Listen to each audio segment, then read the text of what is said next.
안녕하세요. 원년도 킴입니다. 오늘은 반도체에 관해서 한번 알아보겠고 구독자님 요청하신 오라클에 관해서도 알아보는 시간을 갖도록 하겠습니다.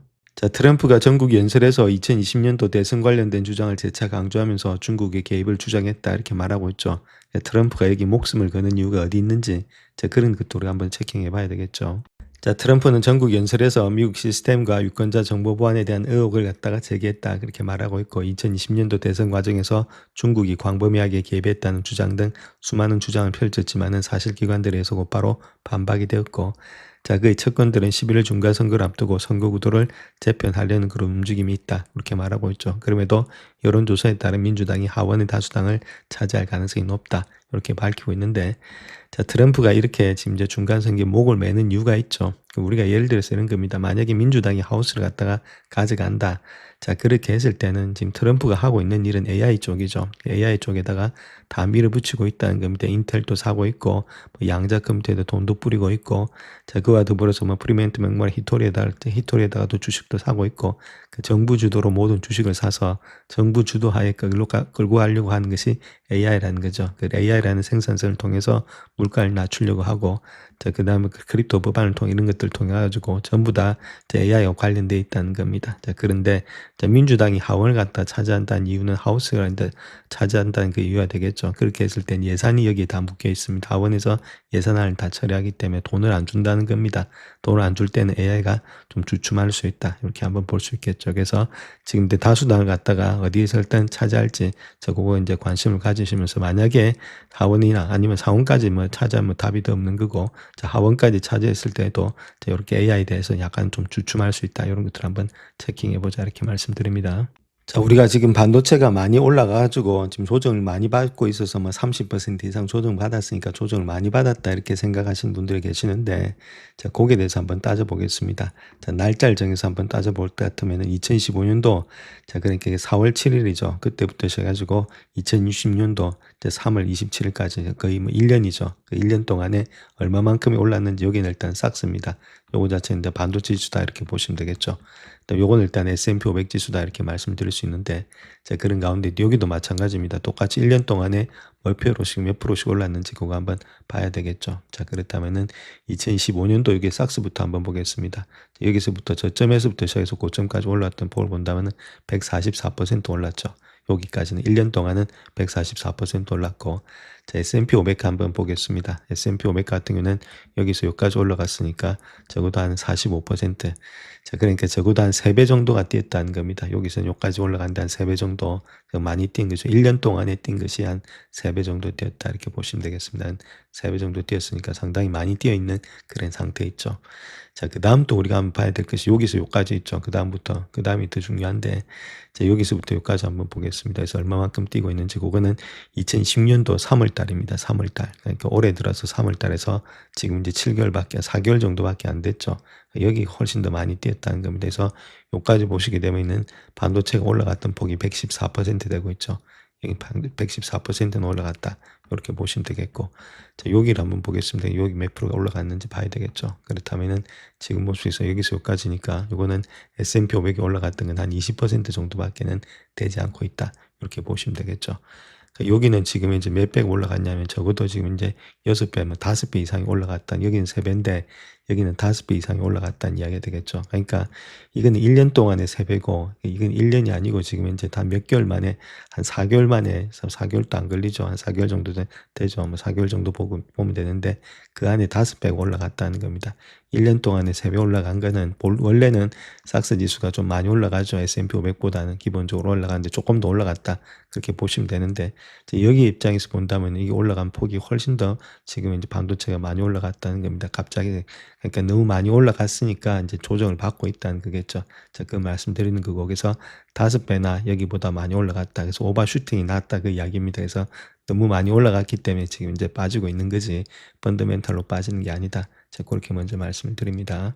자, 그래서 다시 한번 정리하게 되면은 지금 여기서 여기까지니까 자, 아무래도 이거 자체가 펀더멘탈이 약해서 S&P 500보다 더 많이 빠지고 있고 S&P 500이 더 강하다 이렇게 보시면 안 되겠고 자, 여기는 지금 5배는 올라온 후에 조정을 받고 있는 거고 여기는 지금 5배가 아니고 20% 올라온 후에 조정을 받고 있으니까 조정이 별로 없는 거고 자, 그거 차이라는 거죠. 그래서 지금 이제 주가 자체가 좀 많이 내려오고 있다. 자, 그거를 일단 먼저 아시고, 자, 일단 반도체가 내려온다면 이제 어디까지 내려오냐? 그렇게 했을 때는 현재 모습에서는 고점 대비해서 지금 현재 내려온 폭이 한 20% 정도 되고 있죠. 그러니까 이거보다도 좀 더 내려올 수가 있습니다. 그러니까 여기까지 내려온다 하더라도 뭐 30% 정도 조정도 받을 수가 있겠고, 그래서 내려오는 걸 바닥을 우리가 정확하게 알 수 있는데, 더 내려오더라도, 그게 내려오더라도 지금 여기는 5배 이상 올라왔기 때문에 좀 더 내려올 수가 있다. 이렇게 보면 되겠죠. 그런 가운데 있고, 뭐 좋지는 못합니다. 현재 모습에서 헤드앤숄더가 나타나고 있기 때문에 주가 자체가. 그래서 요 넥라인을 갖다가 또 깨게 되면은 더 많은 하락세가 일어날 수가 있다. 이렇게 보시면 되겠고, 그래서 반도체 지수로 봤을 때는 또 뭐 400을 500을 깨면서 479까지도 볼 수 있다. 이렇게 보면 되겠죠. 그래서 1차는 500을 지켜지는지가 일단 1차 관건이 되지 않겠는가, 삭스 지수에서. 그렇게 현재로서는 보고 있습니다. 자, 먼저 UBS가 시장을 바라보는 것들을 한번 볼 것 같으면 거시경제 환경, 실적, 가치평가, 투자 심리 이런 것들을 정량적인 공식으로 평가하는 테마 밑에 온도계와 비슷한 거죠.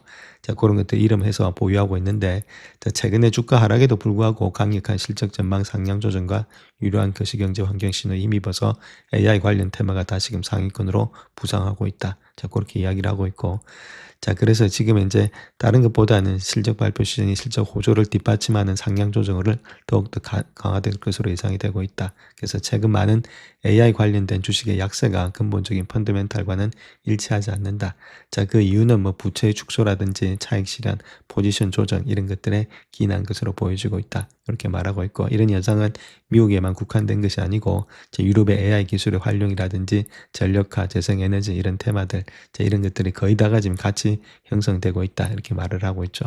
자, 그런 가운데이기 때문에 아무래도 지금 현재 가장 중요한 것은 차익 실현이 많이 일어나고 있고 포지션이 조정되면서 AI에서 또 다른 쪽으로 자금들이 좀 흘러가는 그런 입장에 있다. 자, 그렇게 먼저 이야기를 하고 있습니다.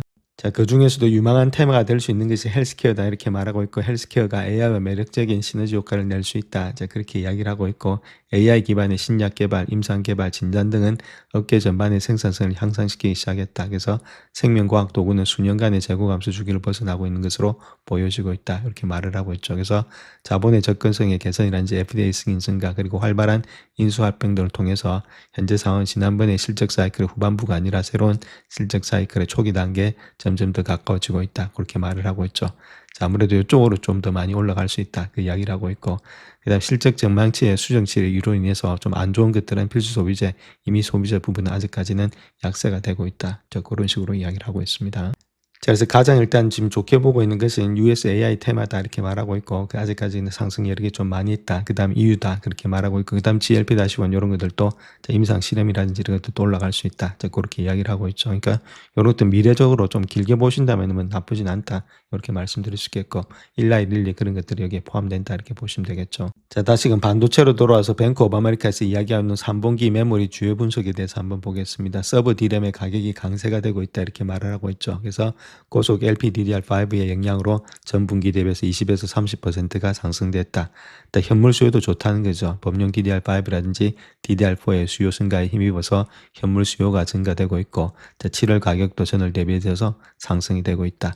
HBM4로의 또 전환이 되고 있는데 단기적으로 가격이 높은 HBM4로의 주문이 전환으로 추세가 증가되고 있다. 이렇게 말을 하고 있고, 또 장기 계약의 비중이 좀 감소되고 있다. 이렇게 말하고 있는데 장기 기반의 판매 비중이 전체 D램 판매 50% 미만이다. 그렇게 말하고 있고, 자, 아무래도 장기 계약 비중이 아닌 것들이 한 60에서 70% 되고 있다. 이렇게 말을 하고 있죠. 그래서 장기 계약 하에서도 그전 5에서 한 10%의 견조한 전분기 대비해서 가격 인상이 가능하고 있다. 이렇게 말을 하고 있죠. 그래서 장기 계약의 비중이 감소된다는 말은 아무래도 위에가 딱 일단은 지금 이제 캡으로 씌워져 있죠. 여기서 여기까지. 자, 아무래도 이런 것들이 씌워져 있는데 이것들이 없으니까 이런 것들 아무래도 더 많은 가격을 받을 수 있는 거죠. 자, 그런 것들이 아무래도 조금 더 비중이 감소되면은 이익이 더 많이 발생할 수 있다. 자, 그 개념이고. 자, 긴급 주문에 있어서도 OEM의 갑작스러운 긴급 주문으로 인해서 일반 D램, 그다음 낸드 모두 전분기 대비해서 20% 이상의 가격이 상승되고 있다. 자, 그렇게 이야기를 하고 있죠. 또한 낙관적인 평균 판매 가격의 전망이 있는데, 자, 뱅크 오브 아메리카는 3분기에 D램의 ASP의 전분기 대비해서 21% 정도 상승할 것으로 예상되고 있다. 그래서 지금 이제 판매 가격 자체가 많이 올라간다는 이야기가 되겠고, 자, 트렌드 폴스의 지금 전망치에 따르게 되면은 아무래도 이런 것보다 훨씬 더 낙관적인 수치가 되고 있다. 이렇게 말하고 있죠. 그래서 일반적으로 D램의 경우 전분기 대비해서 10에서 13에서 18%, HBM 포함 시에는 8에서 한 13% 정도의 상승이 여러 개 있다. 그러니까 전반적으로 이렇게 가격이 상승한다는 말은 마진이란 이익이 많이 늘어난다. 자, 그렇게 보시면 되겠죠. 자, 거기다가 현물 시장 동향 한번 보겠습니다. 가격이 상승세가 되고 있다 이렇게 말하고 있는데, D램의 현물 가격은 8주 연속 상승해서 16GB의 DDR5 가격이 35에서 40달러에서 상한선을 기록하는 것이라는 기존 예상을 뒤집었다. 더 많이 상승이 되고 있고, OEM 구매 형태에 있어서도 현물 가격 상승에 대응해서 이전에는 디바이스 생산량을 줄였던 OEM들이 이제 9월과 4분기 성수기에 대비해서 메모리 칩을 적극적으로 구매하고 있다. 그 낸드가 회복세가 되고 있고, 1TB 웨이프 주간에 한 4% 상승 힘입어서 낸드 현물 가격이 반등되고 있고, 이는 3분기 낸드 평균 가격이 10% 이상 상승할 것이라는 기대감을 뒷받침하고 있다. 그래서 전반적으로 가격이 다 올라가고 있다. 그 이야기를 하고 있죠. 자, 그래서 다음 요 차트 하나 보시게 되면 요거는 트렌드 폴스의 메모리 지금 ASP 평균 판매 단가, 자 그거 이제 예측치고 뱅크 오브 아메리카 예측치다 이렇게 보면 되는데 거의 비슷하죠. 그래서 1분기 때가 가장 피크를 나타내고 있고, 여기도 마찬가지 D램입니다. D램. 그 다음에 일단은 가면 갈수록 조금 일단은 밑으로 내려온 가운데 있죠. 그래서 1분기, 2분기, 3분기, 4분기로 가면 갈수록 조금씩 일단 하향 추세가 되고 있다 이렇게 보시면 되겠고, 낸드도 마찬가지입니다. 자, 낸드의 평균 판매 단가도 1분기 때가 피크를 찍으면서 계속해서 이제 내려오는 가운데 있는 것이 현재 모습이다. 자, 그렇게 보시면 되겠죠. 자, 그 다음 장표도 마찬가지죠. 뱅크 오브 아메리카의 D램의 지금 에스티메이트 된 값이고, 이건 삼성의 D램 값이고, 이거는 뱅크 오브 아메리카의 낸드의 지금 에스티메이트 된 값이고, 이거는 삼성의 낸드 값이다 이렇게 보면 되겠죠. 그래서 아무래도 3, 4분기 되면 이렇게 내려갑니다. 근데 중요한 건 이렇게 내려가는데, 그 다음 1분기부터 시작해서는 계속 또 올라가고 있죠. 자, 그런 가운데 때문에 이렇게 갔다가 다시금 올라간다. 그렇다면은 주가가 반영되는 시점 6개월 앞서가기 때문에 3, 4분기 정도 되면 다시금 주가는 올라갈 수 있다 이렇게 보면 되겠죠. 자, 그런 가운데 있고, 지금은 주가가 내려가지만은 주가가 미리 선반영을 하기 때문에 아무래도 올라가는 걸 반영한다면 3분기 정도, 지금이 7월 달이니까 8, 9월 달 정도, 그럼 10월 달 정도 가면은 다시금 반등될 가능성이 많이 있다. 자, 그 이야기를 하고 있는 겁니다. 자, 그래서 트럼프 연설한 후에 지금 S&P 500은 0.82% 정도 하락되고 있고, 좀 안 좋은 모양이 있죠. 고점 돌파하지 못하고 지금 하락되고 있어서 연설이 좋은 모양이 아니다 이렇게 이야기를 할 수 있겠죠. 자, 나스닥도 지금 시장에서 반영되는 기분이 그렇게 좋은 모양 아닙니다. 자, 꺾이는 가운데 있고, 이렇게 지금 이제 쌍봉이 좀 되고 있죠. 지수가 쌍봉이 되고 있다는 말은 그렇게 좋은 모양 아니고, 그래서 요 라인 때 있죠. 직전 저점이었던 28,000대까지 깬다면 주가 자체는 좀 하락세로 접어들 수 있다. 이렇게 말씀드릴 수 있겠고, 자, 다우도 그렇게 좋은 모양은 아니고 러셀도 좀 꺾이고 있다 해서 이번 연설을 통해서 그렇게 좋은 모양의 시장에서는 반응을 하지 않고 있다. 이렇게 보시면 되겠죠. 자, 그와 더불어서 지금 이제 삭스 지수 있죠. 반도체도 그렇게 좋은 모양이 아니다. 이렇게 말씀드릴 수 있겠습니다. 그래서 전반적으로 시장 자체가 그렇게 좋은 모양이 아니다. 자, 이제 삭스 한번 보겠습니다. 삭스도 한 지금 이제 2.47% 장외 시간 거래에서 더 많이 하락되고 있죠. 오버나이트에서 한 516까지 내려와 있는 상태 있고, 저점도 깨져 있는 상태 있다. 그래서 넥라인을 좀 깨는 모양이 있기 때문에 지금 이제 반도체 지수는 좀 더 하락이 될 수 있다. 그렇게 보시면 되겠죠. 전반적으로 거의다가 하락되고 있습니다. 마이크론 테크놀로지 3.25%, 그다음 샌디스가 또 3% 이상 하락되고 있고, 웨스턴 디지털 4%, 시게이트가 3%, 브로드컴도 1%, AMD가 2%, 그다음 ARM이 3%, 인텔도 3% 정도, 델도 3%, 거의다가 지금 다 하락이 되고 있다. 저렇게 말씀드리겠습니다. 자, 다음 구독자님 요청하신 오라클에 대해서 한번 보겠습니다. 오라클 클라우드의 매출을 한 두 부분으로 나눌 수 있는데, 하나는 애플리케이션 부분이, 하나는 인프라스트럭처 부분이다 이렇게 보면 되겠죠. 그래서 요거는 조금 소프트웨어에 가깝죠. 퓨전 백오피스 이런 것들. 그래서 한 4.1빌리언 정도가 애플리케이션에서 나오고 있습니다. 이거는 한 10% 정도 상승했고, 2026년도 4분기 때. 그 다음 요거는 클라우드 인프라스트럭처 부분은 5.8빌리언 정도, 한 93% 많이 상승했죠. 그래서 이쪽이 계속해서 많이 상승되고 있는데, 그 중에서도 인프라스트럭처를 까는 것들, CPU, GPU 이런 것들이 4.8빌리언에서 가장 많이 늘어났다. 119%가. 그래서 이쪽이 지금 이제 가장 크게 상승되고 있는 분야다. 자, 그렇게 우리가 보시면 되겠죠. 자, 그렇다면 오라클에 지금 이제 캐시프로 한번 보겠습니다. 캐시프로는 세 가지가 있다 이렇게 말씀드렸죠. 영업 활동을 통해서 버는 것들, 그 다음에 투자 활동, 재무 활동, 그 세 가지가 있는데 거기서 가장 중요한 것이 영업 활동이다. 자, 그렇게 보시면 되고 넷인컴을 보시면은 여기가 12,000이고 여기가 17,000이니까 아직도 수익이 나는 회사고 이익이 증가되는 회사다. 이렇게 보시면 되겠고, 자, 가장 중요한 것은 넷캐시죠. 넷캐시 프로바이드 바이 오퍼레이팅 액티비티스 이렇게 해가지고 영업 활동을 통해서 얼마만큼 돈을 가지고 오고 있느냐. 그래서 2821이었는데 여기는 31,977이니까 훨씬 더 돈을 많이 벌고 있는 회사죠.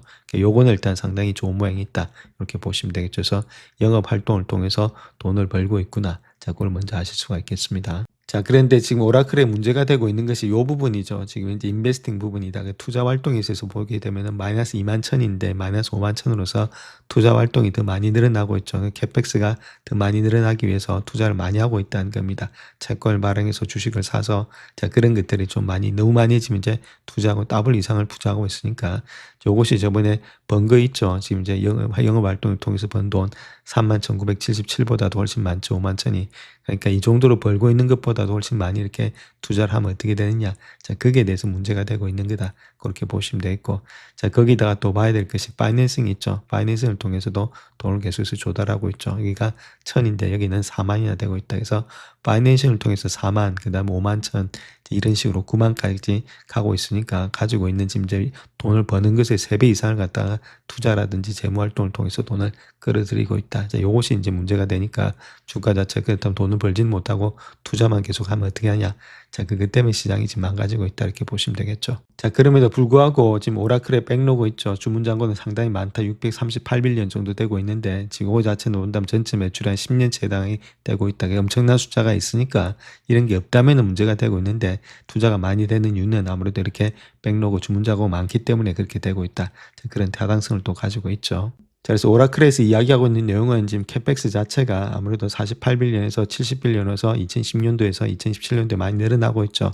자, 그럼에도 불구하고 매출의 연평균 성장률은 2025년도 시작해서 2030년도까지 31%의 CAGR이 연평균 성장률이 일어난다는 것들. EPS도 마찬가지로 28% 정도의 연평균 성장률이 일어나기 때문에 이 정도의 지금 캐펙스를 감당을 할 수 있다. 자, 그 이야기를 하고 있는 겁니다.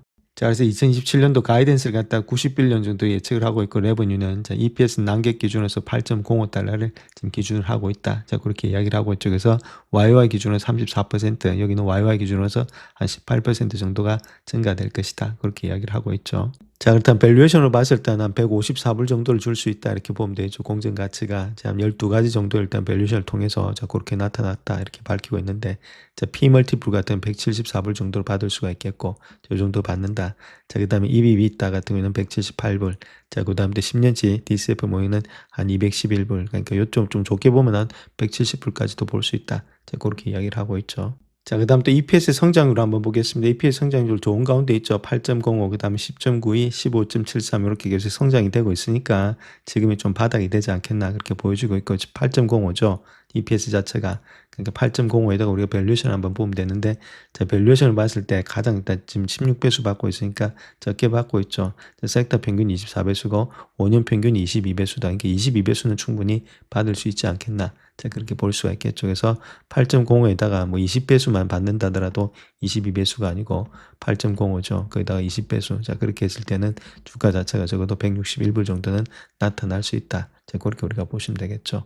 자, 그래서 주봉 차트 하나 보시게 되면 가장 중요한 것은 일단 120불대가 지켜지는지 직전 저점. 자, 그거 한번 체킹해 보셔야 되겠고, 뭐 160불까지 간다 했으니까 충분히 더 반등은 가능하겠죠. 자, 그럼에도 불구하고, 자, 여기서 일단 반등이 안 나오면 주가는 좀 더 하락할 수 있다. 이렇게 보시면 되는데, 자, 여러 가지 모습 속에서 본다 하더라도 이런 것들이 있죠. 그래서 뭐 스토캐스 이런 것들이 바닥권에 와 있고, 자, 그 다음 P 레이쇼 보시게 되면 P 레이쇼가 아까 16배수 정도 된다고 말씀을 드렸죠. 그만큼 많이 저렴하게 돼 있는 가운데 있습니다.